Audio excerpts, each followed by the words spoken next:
തിരുവനന്തപുരത്ത് ത്രികോണ മത്സരം, അതുകൊണ്ട് തന്നെ വലിയ പോളിംഗ് ശതമാനം ഇപ്പോൾ തന്നെ പലയിടത്തും വരുന്നു. അതിനിടയിൽ ഒരു ചെറിയ പ്രശ്നം, വട്ടിയൂർക്കാവിലെ ഒരു കള്ളവോട്ട് പരാതി. എന്താണ് ഇതുവരെ ഈ 1-4 വരെയുള്ള സംഭവങ്ങൾ?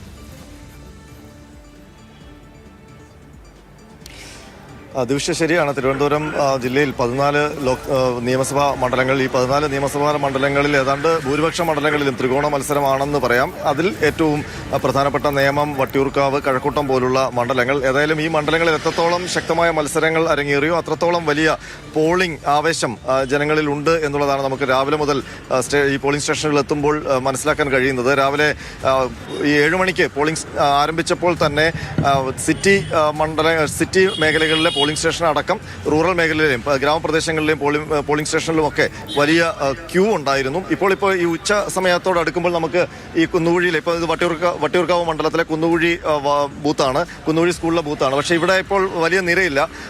രാവിലെ ഇവിടെ നീണ്ട ക്യൂ ഉണ്ടായിരുന്നു. ഇപ്പോൾ എനിക്ക് തോന്നുന്നത് ഈ ഉച്ചയായപ്പോഴത്തേക്ക് ഞാനിപ്പോൾ നേമം മണ്ഡലത്തിലെ കാരക്കാമണ്ഡപം മേഖലയിലുള്ള ബൂത്തുകളിലൊക്കെ നോക്കിയിരുന്നു. അവിടെയും രാവിലെ ക്യൂ ആയിരുന്നു. ഉച്ചയോടുകൂടി ക്യൂ ഇല്ല, പക്ഷേ ആളുകൾ വന്ന് ഇങ്ങനെ വോട്ട് ചെയ്ത് പോകുന്നുണ്ട്. അപ്പോൾ ആളുകളുടെ ഒഴുക്കിന് യാതൊരു കുറവുമില്ല.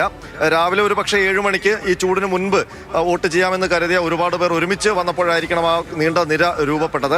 പക്ഷേ ഇപ്പോൾ ആളുകൾ വരുന്നുണ്ട്. അങ്ങനെ കുറേ നേരത്തേക്ക് പോളിംഗ് ഇല്ലാതെ ഇരിക്കുന്നില്ല. എപ്പോഴും വോട്ടേഴ്സ് വന്നുകൊണ്ടിരിക്കുന്നുണ്ട്. അപ്പോൾ അങ്ങനെ സുഗമമായി തന്നെ തിരുവനന്തപുരം ജില്ലയിലെ പോളിംഗ് ഇങ്ങനെ പുരോഗമിക്കുകയാണ്. രാവിലെ ചില പ്രശ്നങ്ങൾ ഉണ്ടായിരുന്നു. വോട്ടിംഗ് സാധാരണ പോലെ യന്ത്ര തകരാറുകളാണ്. അത് കാട്ടാക്കട മണ്ഡലത്തിലായാലും നെടുമങ്ങാട് മണ്ഡലത്തിലായാലും വർക്കലയിൽ കുറച്ചധികം ബൂത്തുകളിൽ ഈ പോളിംഗ് യന്ത്രം പണിമുടക്കി. അതെല്ലാം പരിഹരിച്ചു. ഇപ്പോൾ വർക്കലയിൽ, ഏറ്റവും ഒടുവിൽ വർക്കലയിലാണ് അത് പരിഹരിച്ചത്. അതിനിടയിലാണ് ദിവിഷ സൂചിപ്പിച്ചതുപോലെ വട്ടിയൂർക്കാവ് മണ്ഡലത്തിലെ ഒരു പോളിംഗ് സ്റ്റേഷനിൽ കള്ളവോട്ട് പരാതി ഉയർന്നത്. അത് ഈ 60-ാം നമ്പർ ബൂത്ത്, വട്ടിയൂർക്കാവിലെ 60-ാം നമ്പർ ബൂത്തിൽ സജി എന്നൊരാൾ വോട്ട് ചെയ്യാൻ വന്നപ്പോൾ അയാളുടെ വോട്ട് മറ്റാരോ ചെയ്തു എന്നാണ് കണ്ടെത്തിയിരുന്നത്.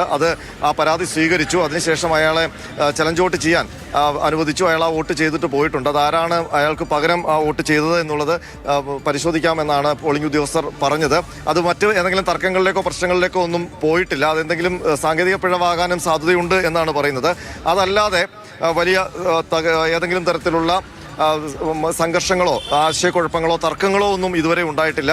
നമ്മൾ പോളിംഗുമായി ബന്ധപ്പെട്ട് വിവിധ രാഷ്ട്രീയ പ്രവർത്തകരുമായിട്ടൊക്കെ, ഈ മുന്നണികൾ നേതാക്കളുമായിട്ടൊക്കെ സംസാരിക്കുമ്പോൾ അവരും വലിയ ആവേശത്തിലാണ്. കാരണം ഇത്തവണ ഒരു പ്രശ്നമുള്ളത് ഈ SIR-ന് ശേഷമുള്ള പോളിംഗ് ആണ്. അപ്പോൾ കഴിഞ്ഞ വർഷത്തെ അത്രയും വോട്ടർമാർ ലിസ്റ്റിലില്ല. അപ്പോൾ അതുകൊണ്ട് കൂടിയാണ്. അപ്പോൾ ഈ ഉള്ള വോട്ടർമാരെല്ലാം വോട്ട് ചെയ്യാൻ വേണ്ടി വരുന്നുണ്ട്. അതുകൊണ്ടാണ് ഈ പെട്ടെന്ന് പോളിംഗ് കൂടുന്നത് എന്നാണ് നമുക്ക് മനസ്സിലാക്കാൻ കഴിയുന്നത്. 11:30-ക്കാണ് തിരുവനന്തപുരം ജില്ലയിലെ പോളിംഗ് ശതമാനം അപ്ഡേറ്റ് ചെയ്തത്. അപ്പോൾ ഏതാണ്ട് 33.37% ടോട്ടൽ പോളിംഗ് ശതമാനമാണ് ജില്ലയിലെ.